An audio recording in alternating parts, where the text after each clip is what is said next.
Welcome to Rubber Band Live, the Australian recruitment and talent acquisition vodcast and podcast. I am Eden Haddock, your host and the creator of Rubber Band, the recruitment network for all. Let's go live. And we are live. Welcome watchers, welcome listeners, welcome everyone out there to this episode of Rubber Band Live, which is AI may have shot to stardom, but it's human skills time to shine. Now, before we begin, I would like to acknowledge the traditional custodians of the land that I live and work on, the Wadawurrung and Dja Dja Wurrung people. I recognise their continuing connection to the lands and waterways. I pay my respects to their elders, past, present and emerging, and I would like to extend this to all Aboriginal and Torres Strait Islander people.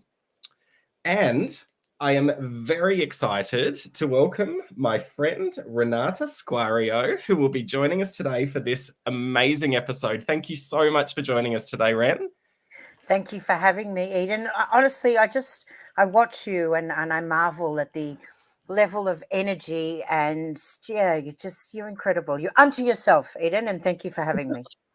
Oh, you as well. And I'm very excited. We are facilitating together next week, so we're going to have a lot of fun. We're going to have a lot of fun. Watch out, back of Smash Grammar, huh? Exactly. And I'm such a big fan of the Maxme program, so I'm really excited to talk about this today. And I think, the theme around AI and the importance of human skills, it is such an important conversation for us to be having, and to have yourself and also to be talking about the Maxme program is just so wonderful for our community. So thanks again for volunteering to be a part of it. Now, surprisingly, there will be people out there that haven't met you before, Ren. So I think the best place for us There'll be many, Eden. The best place for us to start would be for you maybe to tell us a little bit about yourself, about your career, and even about how Maxme came about. So yeah, tell us about your journey, your story. Well, thanks for asking. So where to begin? So Maxme is a company that's 4 years old, started in 2019 after 30 years in corporate. So I guess I cut my teeth in the big bad world of corporate. And for me, I started my career on a pretty traditional track, I would say. I, went through a grad program, worked for Accenture for 7 years and thought management consulting was the thing for me. And then I guess towards the end of my time at Accenture, I decided that actually I wanted to go and work in industry and go and work on the client side. The very clients that I was working with, I actually wanted to be one of them.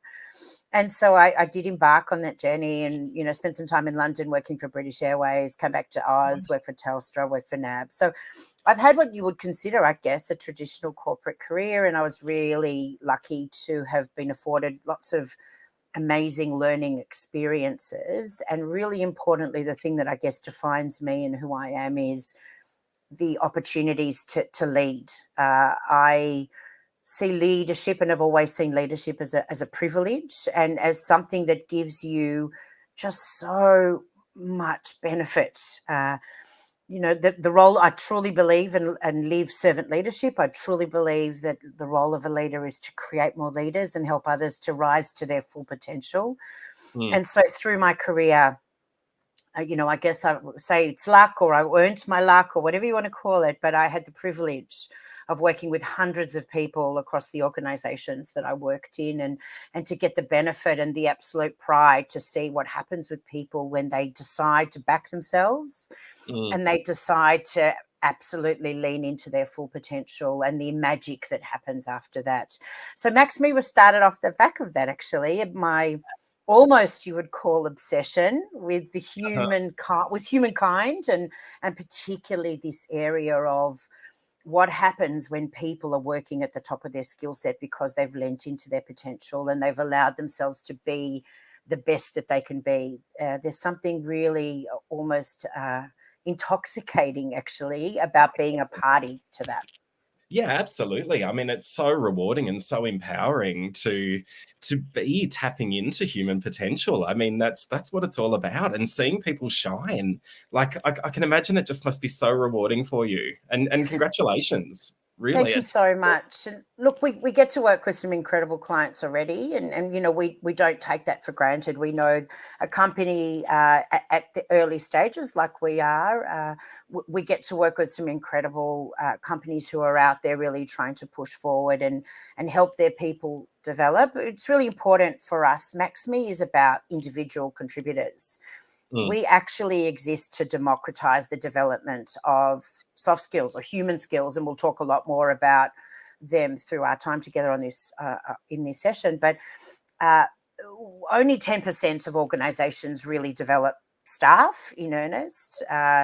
Normally it's the leaders or people on talent programs, and 90% of most organizations are kind of in that do-it-yourself DIY mode. You might get, LinkedIn Learning license, or you might get bits and pieces afforded to you, but actually the deep development that everybody needs, that's what we're in the business of providing. Maxme lives and breathes the democratization of these skills that make or break careers, actually, and certainly in the digital age, in the AI age, they're going to be even more important.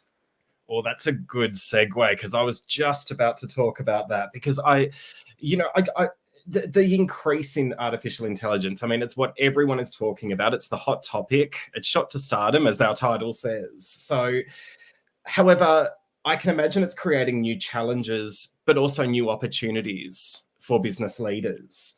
So, tell me about the opportunities. Let's start on the good, right? Let's start with those opportunities. Like, where can AI add value?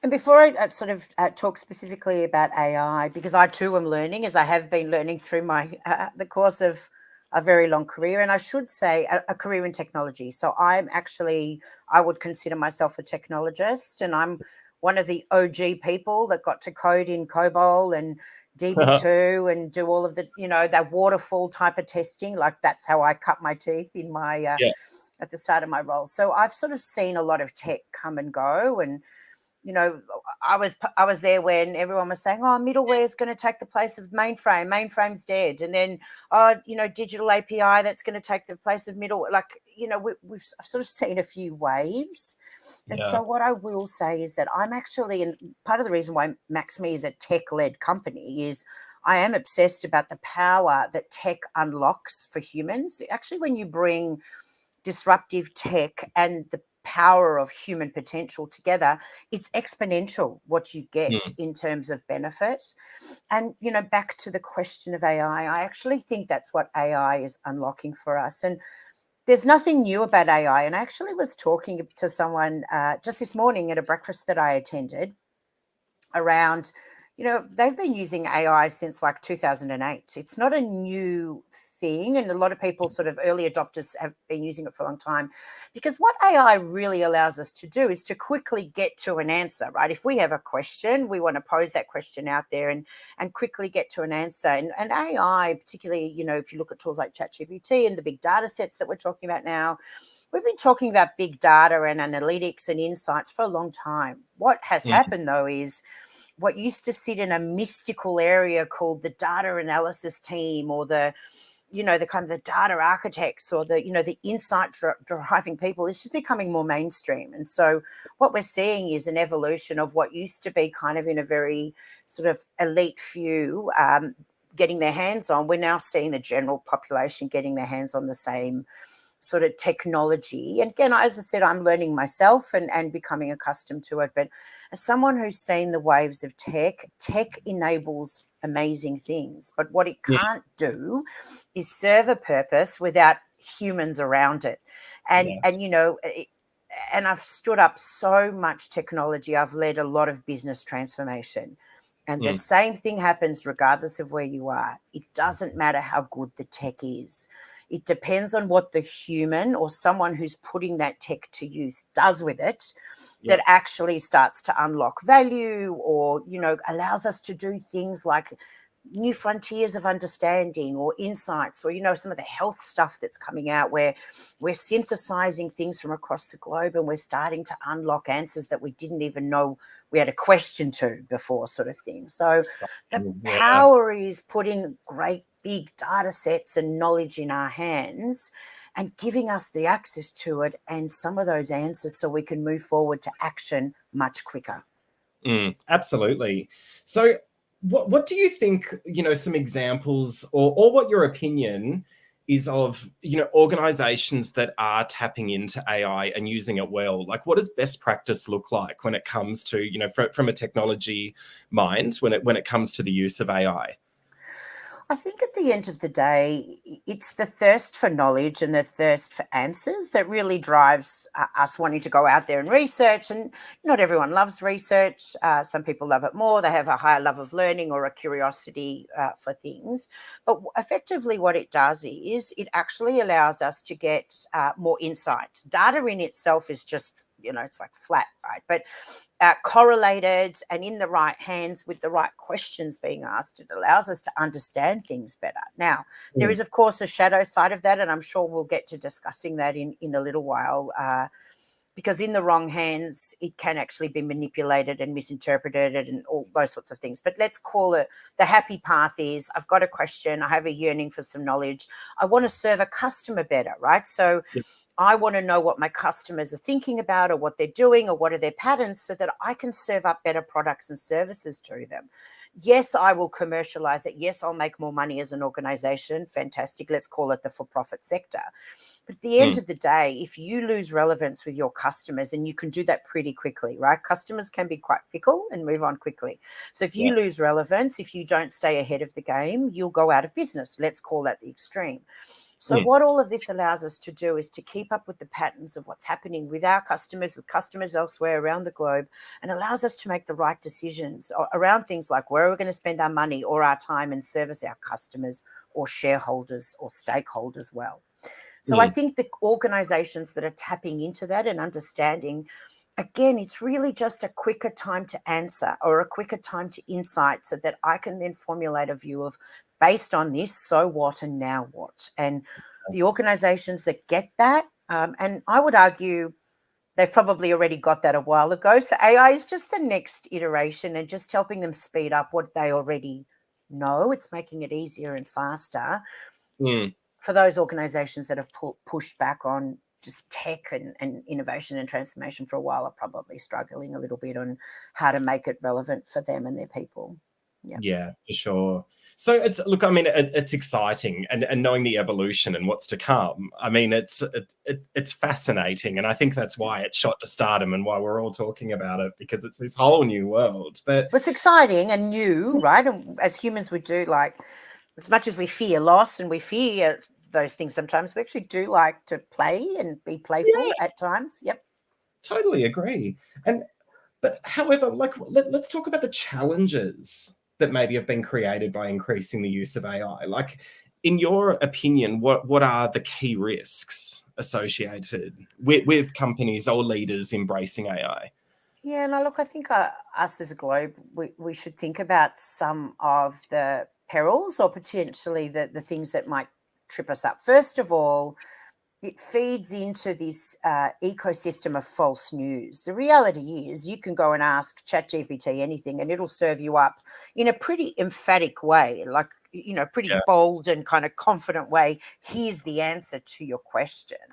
Now, if you take everything on face value, you could quickly say, oh, that's not what, or particularly if you don't have like experience or knowledge in that area, you could take Chat GPT for what it says, right, on face value and go, all right, now I need to do X. Now, X might actually be completely false, but if you can't interrogate the data and if you can't actually add your own thought process or at least question the information, you might end up going down a track or influencing a whole group of people in a pathway that is just the wrong pathway to go down. And in the most extreme cases, quite sinister, etc.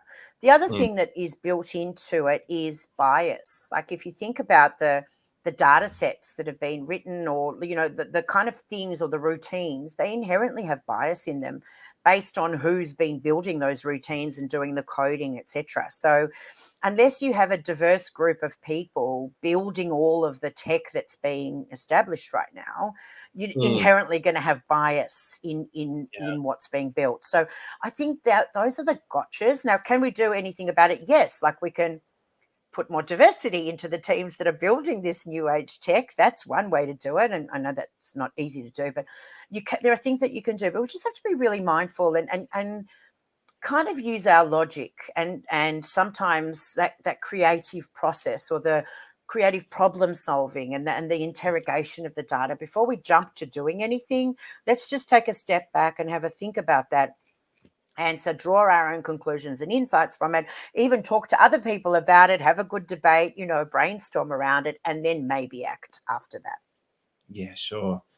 And so it's, the thing that strikes me, right? So you've got AI is robotic. It's not human. It's had humans behind it. So someone's created it, right? But moving forward, it's robotic. It doesn't have emotions, like it doesn't love, right? So how do we make sure that we don't lose that human touch when we're embracing AI?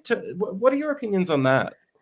Yeah, look, it's interesting. I used to run a robotics centre of excellence when I was at NAB, and I tried to establish it in the next organisation I went for, but it didn't quite go anywhere. But anyway, the reality is automation is not a new thing. And as I said to you, I've always been really enthusiastic about the power of tech. And you actually find that, and this is sort of what we learned in that centre of excellence, is automating processes. Not all processes are created equal. So some processes that are pretty repeatable and kind of easy to define are much easier to automate than the more complex processes that potentially have many steps and then have manual interventions. Like if you try and automate that sort of process, most things get spat out as an exception, and then you have to do exception management, and then it becomes even more painful than the original manual process. So I guess the reason why I'm saying that is it is very difficult to have anything that's straight through. This elusive straight through processing, I don't know that I can really recall an example of where I've seen that. There will always be humans needing to work with robots or AI, automation, or whatever you want to call it, to affect an outcome. Because that, by the way, that's really what we're working towards. Is what's the why behind all of this? Is that most of us are working for organizations that are trying to affect some sort of positive outcome, most of us, for other people or for customers or products and services, whatever. So there will always be humans that work with robots or technology. And so where there are humans, there is emotion. Yep. And this is the beautiful thing about, really embracing tech rather than pushing back on it, and not tech for tech's sake, but making sure that we automate the things that make sense to automate, and leave the complex work to humans because it's very difficult to automate. And then teach the humans and the robots to work together, and multiple humans with multiple robots in this ecosystem that we create for those system thinkers out there, because that's where we will unlock the power of humans and the power of technology in that exponential possibility. It's not about losing the love. It's about harnessing who should, the emotional side of things, or those that do emotion better, which are humans. What work do you leave with them versus what is the stuff that you automate that you make easier, that no human really probably should be doing because it doesn't really make sense. And then you get that balance right. And you can spit something out in terms of an insight, and then a human can look at it and draw the right emotional logical, creative insight from it, and then you decide on what the next best outcome is after that. Yeah, sure. I mean, it's human skills right now. I want to talk about this a little bit further, but really taking it maybe from the perspective of a leader. Like what responsibility does a leader have to take that people first or human skills approach? Like, what are some examples of human skills, I suppose? Like, where do we start as leaders? Where do we start? Well, look, the first thing I'll argue is, regardless of AI or non-AI, the role of a leader is, of course, to create more leaders. And so any leader out there that has got the privilege of leading other people, influencing, supporting, guiding, creating, all of those amazing building words, their role is to, of course, encourage their people to be the best version of themselves. So whatever that looks like, and again, it's not a one size fits all. I say that all the time, is the minute that you start to sort of homogenize leadership, and you take a kind of, I'm just going to be like, this with everybody, that's where you kind of lose the opportunity. Sorry, I had to cough there, Eden. We're talking a lot. But anyway, so leaders really need to think about, in the age of tech, or 50 years ago, 20 years ago, 30 years ago, I would argue not much has changed, other than actually what people's expectations are of their leaders continues to, we continue to raise the bar, really. As someone who's been around for now almost 35 years in the working world, I've seen an incredible shift in the way that people, I guess, view their work, what they're willing to put up with, what they expect from their leaders, what sort of gets them out of bed. I mean, it all comes down to the same thing, which is people are motivated by purpose, autonomy, and mastery, right? So let's say that we know that and put that to the side. But the role of the leader is to, of course, spark that in their people, because when that happens, when we are sort of firing on all of our cylinders as individuals, and then of course as teams, and then as ecosystems, all of the amazing outcomes that we're driving for in our business, which is commercialization and great impact into the community and all those things, that happens naturally, because of course the quantum of that is what the humans are doing every day when they come to work, and when they're doing the work that's been assigned to them. So again, what can leaders do with their people? I would argue listen better, have better empathy, have higher emotional intelligence. This is sort of, we're now starting to move into, you wanted me to name some of the human skills. But, when we talk about human skills and the work that we do, when we work with our clients, it's always in the area of, let's start with self-awareness. We spoke to leaders out there. We actually did quite a bit of research, and we talked to 100 quite senior leaders out there to get their views on what are the human skills that matter in their opinion, in their experience. And twice more than any other human skill that we named, they said self-awareness.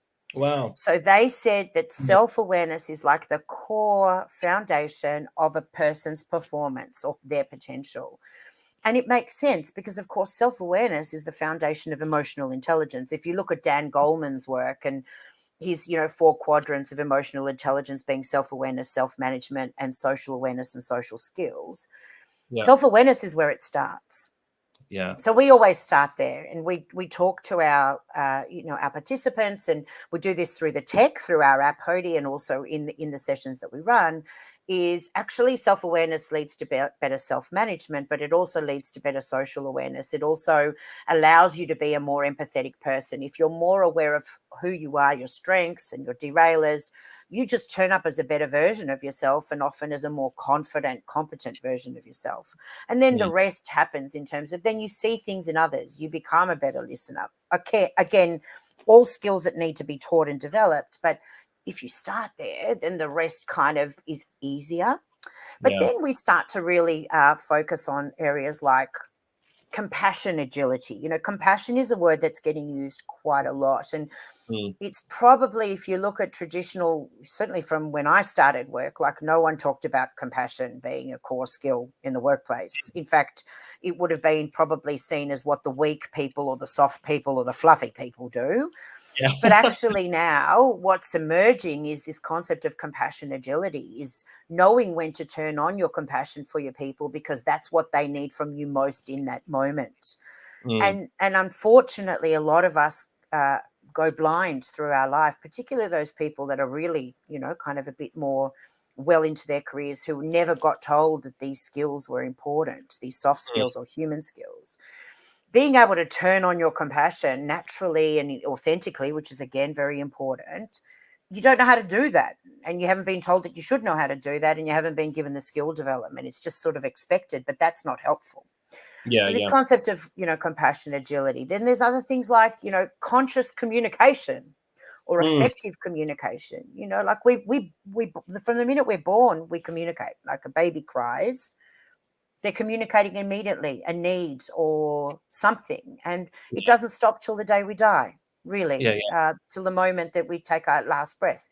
We are constantly communicating to our environment, to the outside world. And The more we can do that, the better we feel potentially. And then the better we are heard, valued, understood, the better we feel we're connected to things, etc., etc. So, of course, if you're not an effective communicator, then you might struggle with some of that stuff. If you don't know all of the facets of communication, which is, 93% of any effective communication is how you're saying what you're saying, not Yeah. actually what Got you're it. saying at all. Yeah. Paraverbal, body language, all that sort of stuff. So unless you know that, unless you're taught that, unless you practice that, you sort of don't have as much of a chance to be an effective or a conscious communicator. And by the way, communication equals listening as well. Listening is a core tenet of good communication, but only 12% of us are actually effective listeners. Most of us are either half listening, and social media doesn't help, and I'm in that boat. My kids, the great levelers in most people's lives, my kids are constantly saying, Mum, you're not listening, you're not available, you're not being attentive, and they're right. So, that listening, that attentive listening, that presence, giving someone the gift of your presence, that is an effective communication skill that we're not taught or conditioned to do very well. And then, of course, the final one for me is that kind of ever elusive resilience. And it gets used a lot, the word, and it gets bandied with mindfulness. And, it's sort of, I think it's become a little bit, unfortunately, wishy-washy. But at the core of resilience is the ability to recover from setbacks. Because in a complex world, you don't not understand cause and effect, which means the only thing you can really do is put an idea out there, try something and see what happens. Now, at least some of the time you're going to fail, right? Now, you can either be a perfectionist and hate failure and avoid failure and be risk averse, etc., or you can say, well, actually in complexity, I've got to try some stuff. Some of the times I'll fail in inverted commas, because what's failure anyway? And through that failure, I will learn something I didn't know before. Now, that in itself is gold, right? Those people who are willing to put themselves out there, try something, even if it doesn't work, I'm going to learn something I didn't know before, and I can reset with that new knowledge and go again, which is really the core tenet of agile ways of working, really. But the reality is your ability to recover from those setbacks, to suspend your need to be right, to suspend your need to be perfect, and just learn from life. Those are the people that are going to really get the most out of this digital age that we're in and are going to rapidly continue to move through. Because the pace of change, it's so wild at the moment, and people who are my generation or the generation before that, you can imagine how much they must be struggling with this, what they're seeing and experiencing. And 4 generations in the workforce, all working at different paces, thinking different ways. The great leveler, of course, are these human skills. So the 5 that I've really got from you, I've got compassion, agility, conscious communication, emotional intelligence, resilience. Those are the kind of 5 themes that I've got from that summary. But they're huge in themselves, Eden, of course, because if you unpack it, each one has got like a whole lot of skills. But yes, absolutely. Yeah. So as a leader, if these are the skills that we really need to embrace, particularly now, 2023, new world, right? Like, can you, from for our listeners or for our audience, can you maybe for each of them, and I'll go through them one by one, but maybe just give a little bit of some tips or advice on how people can maybe start that journey or continue that journey in those 5 themes? Because I agree. I think all 5 of them talk to me, but sometimes you think, well, where do I start? Or how do I improve my approach? So let's start with compassion as a leader. What could we do here and now to really start tapping into that?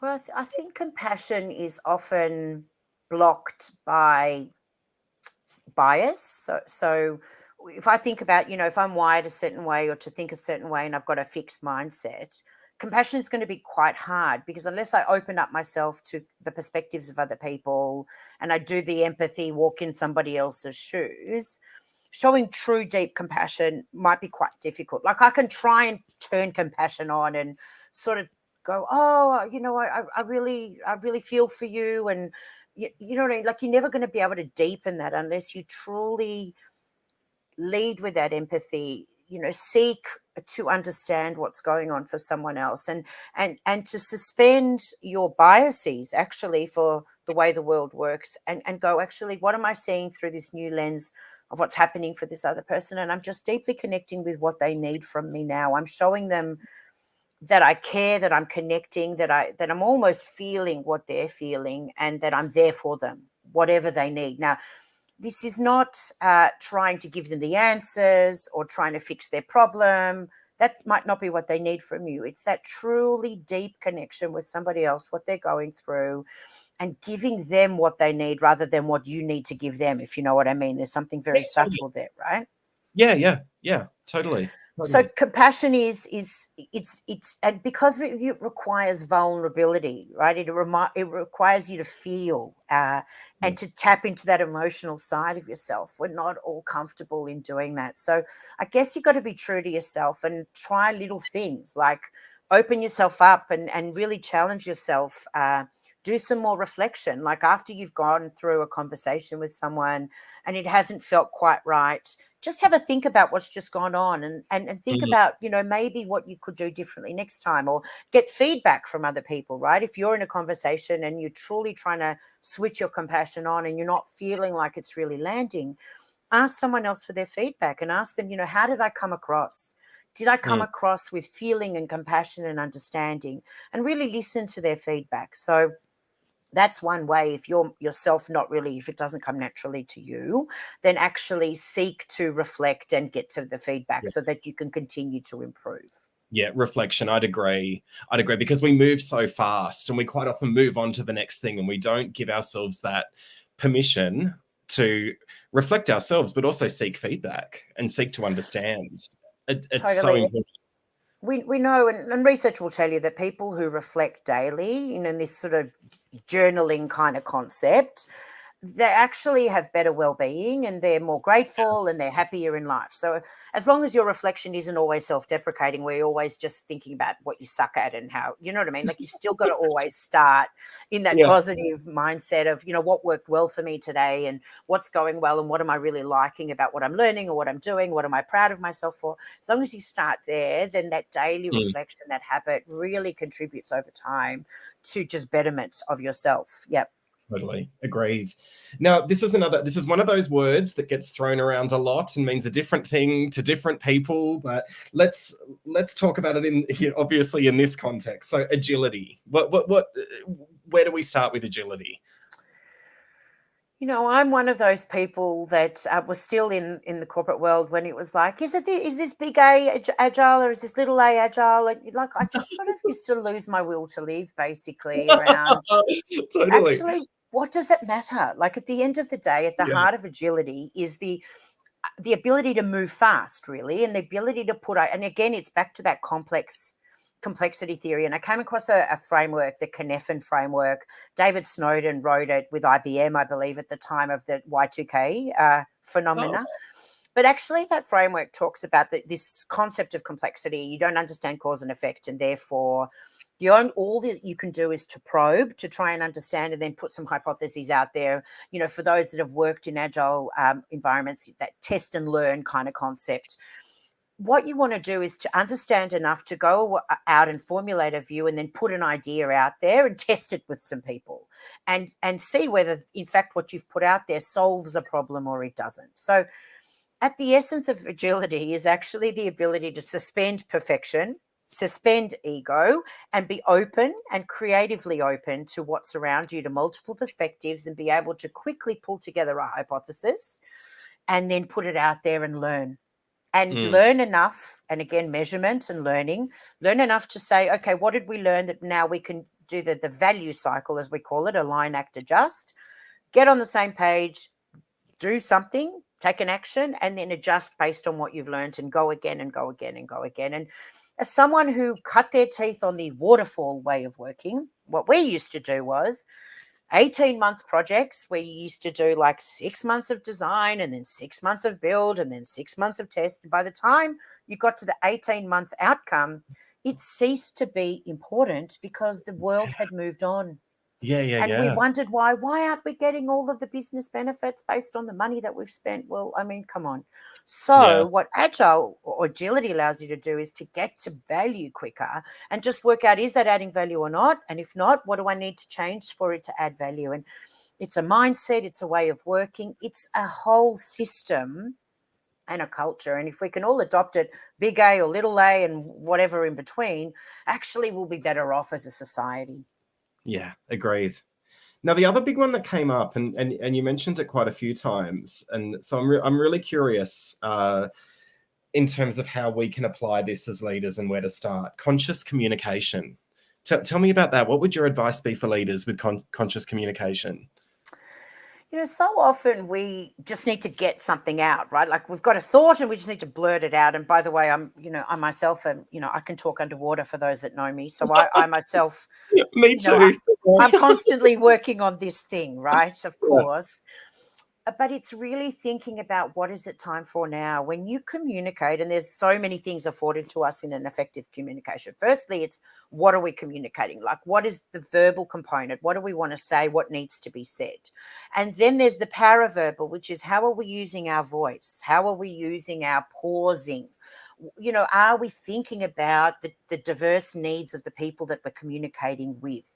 And then how are we using our body language, our facial gestures? Every bit of that needs to be consciously thought about when we are communicating. And it's a lot, right? It sounds like a lot. Yeah, Like it how is. hard should a communication be? Like just say what needs to get said.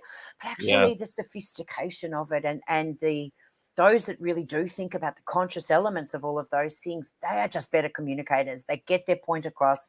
They're better influencers. They build trust quicker. They're better storytellers because I'm consciously thinking about what I'm doing in my communication. Now, as I said, on the flip side, it's being conscious of, do I need to say something right now or do I need to listen? Do I just need to give people my presence? Because in doing that, I'm communicating something to them, and that is that they are important to me. What they have to say is important to me. I am giving them the gift of my presence. I care about what they're saying.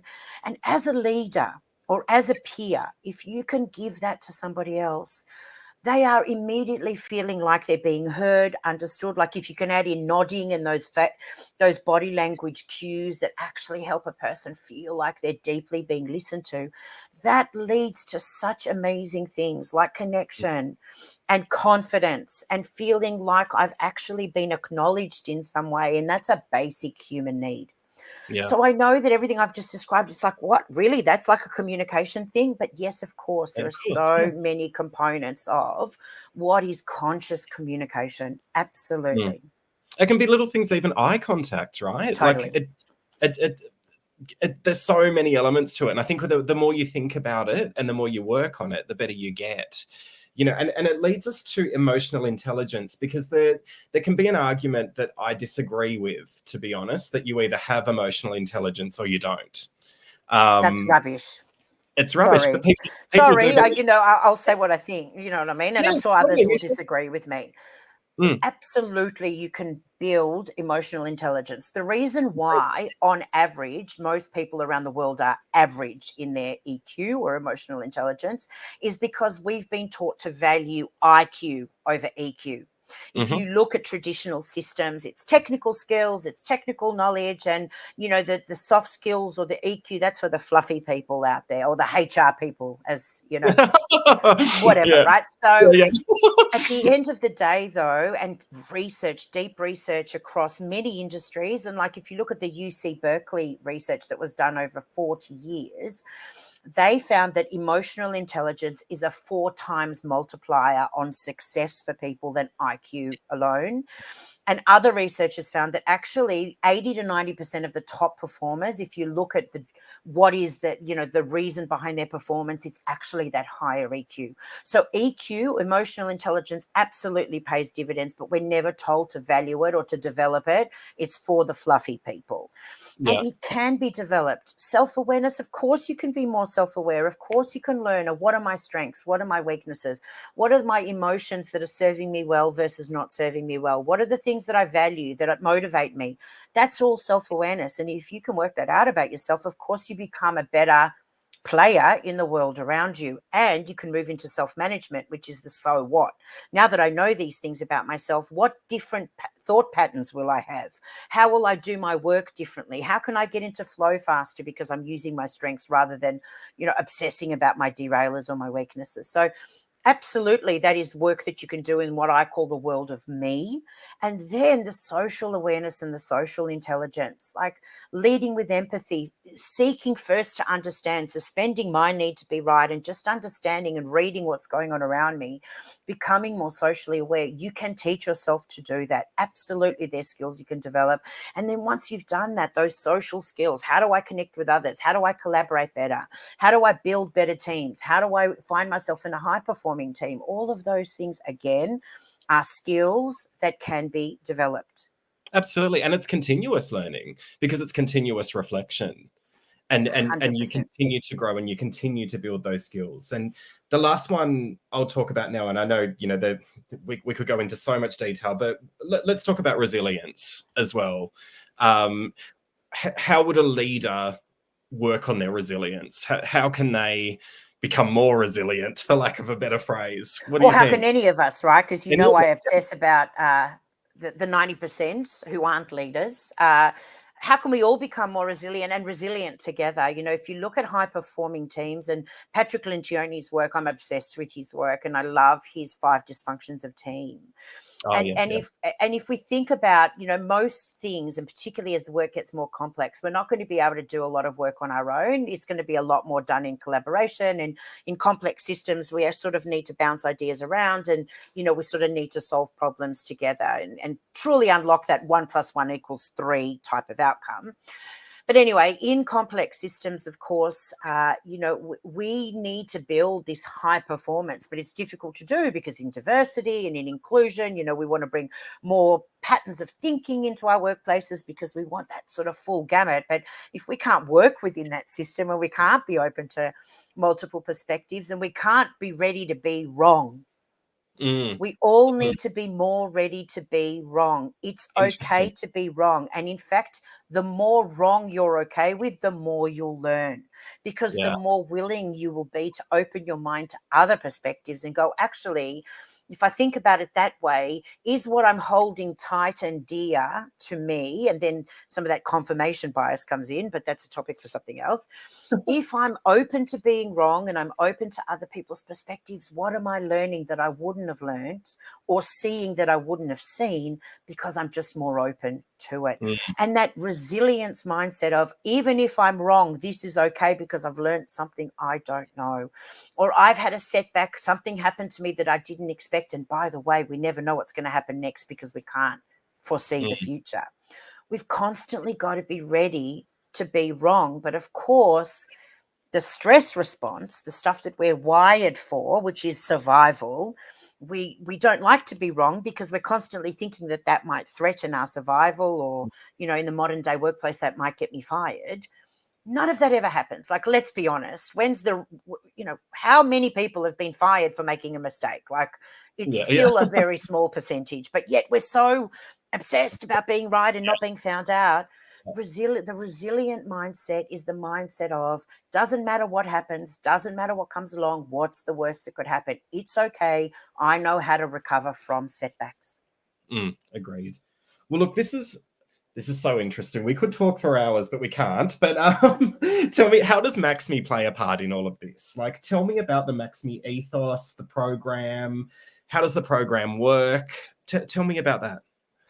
So for us, and as I said, I've said a couple of times, we knew that we had to bring a product to market, or a set of products to market that were for the masses, the true democratization, because we know that most people, the development in the workplace is fairly limited to, you know, sometimes a license to some, you know, kind of platform out there, and we kind of go and fend for ourselves. So we knew that we had to bring a fun, engaging, gamified, in the palm of my hand, always on experience, because traditional learning pathways are getting very low completion rates. So we sort of knew that, and we knew, actually, you know, it's interesting, 98% of 3 to 5 year olds are curious and playful.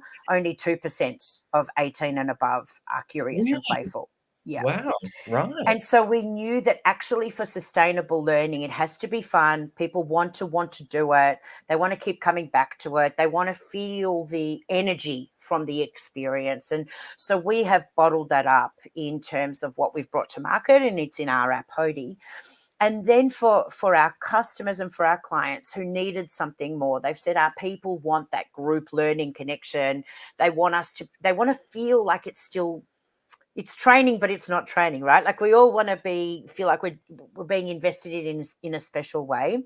So we wrap around a hybrid learning experience around our app, which is kind of the thing that is the glue. Hody's the glue, and it's what you do in between. And there's leaderboards, and it's gamified, as I said to you. But we wrap around some dial-ins and some kickoff sessions, and it's a very, I guess, wraparound experience that we bring to individual contributors who are looking at lifting their skills, upskilling themselves to have the skills for the digital age, which most think tanks are saying are these human skills. McKinsey, Deloitte Access Economics, even the World Economic Forum are all saying the same thing. The human skills are going to be like the majority of the skills we need in roles. For the people who are getting themselves ready for that world, getting themselves ready for leadership, whatever your thing is. I want more development, retention, right? We know retention's a big thing in most organizations, and 35% of people are leaving because they're not getting developed. We bring a product that is very accessible for all of those scenarios, and we're getting some amazing results with our clients. Amazing. And I want to hear about some of these results, but I think what it particularly excites me, because I hear this from a lot of people, that they don't know how to approach people development in a hybrid way.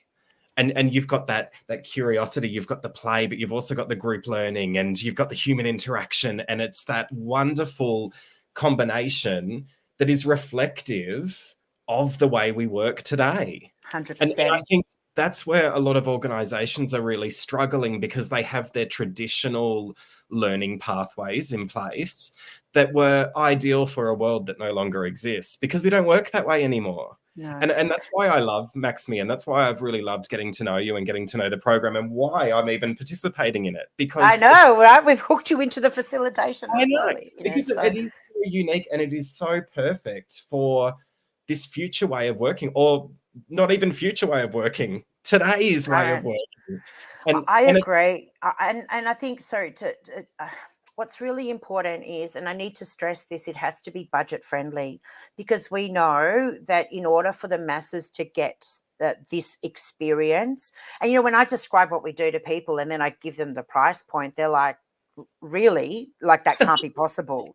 And I'm like, yes, it is possible. And by the way, I used to be you, and I know how expensive all of this is. So we went into this experience very mindful that if we were truly going to democratize, it had to be in a way that didn't preclude people from getting it. It didn't go back to this is for the 10% that already get heaps of development. So I just need to stress, it's so important that we've brought a product to market which is realistic to be put into the hands of the masses. Fantastic. And, I guess beyond the concept, beyond the theory behind it, everything that we've talked about, which is so wonderful, the proof is always in the pudding, right? So tell us about, success stories. Like, have you seen, people develop? Have you seen organizations that are doing it well, success stories? Tell us a little bit about that. Look, I'm self-declared. I'm a crier. So I say to people all the time, my emotional response to most things is to shed tears. So when I'm happy, I shed tears. When I'm angry, I shed tears. When I'm sad, I shed tears. And people don't know what to make of me sometimes, because they're like, are you all right? And I'm like, no, I'm just having a moment. So the reason why I'm telling you this is through the last couple of years, and look, as I said to you, I've had the privilege of leading people for a very long time. And there's a couple of stories that I'd like to share. One, when I was still working in corporate, and I was working in technology in NAB at the time.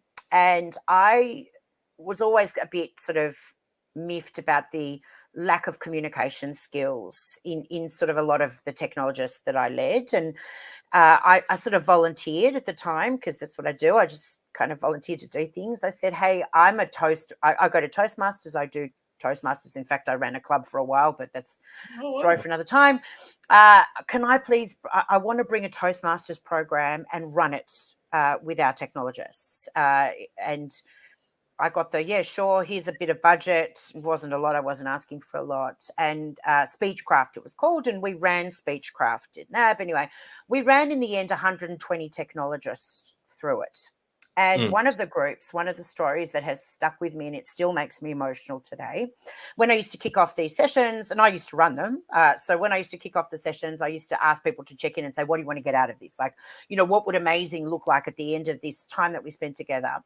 And, one group particular was, there was a couple that were really struggling to articulate and communicate. And so one of the gentlemen who participated in fairly broken English, because English was his second language, sort of said, I just want to be able to talk more. Great. That's a kind of a pretty vanilla sort of check-in, but it was all okay. Yeah.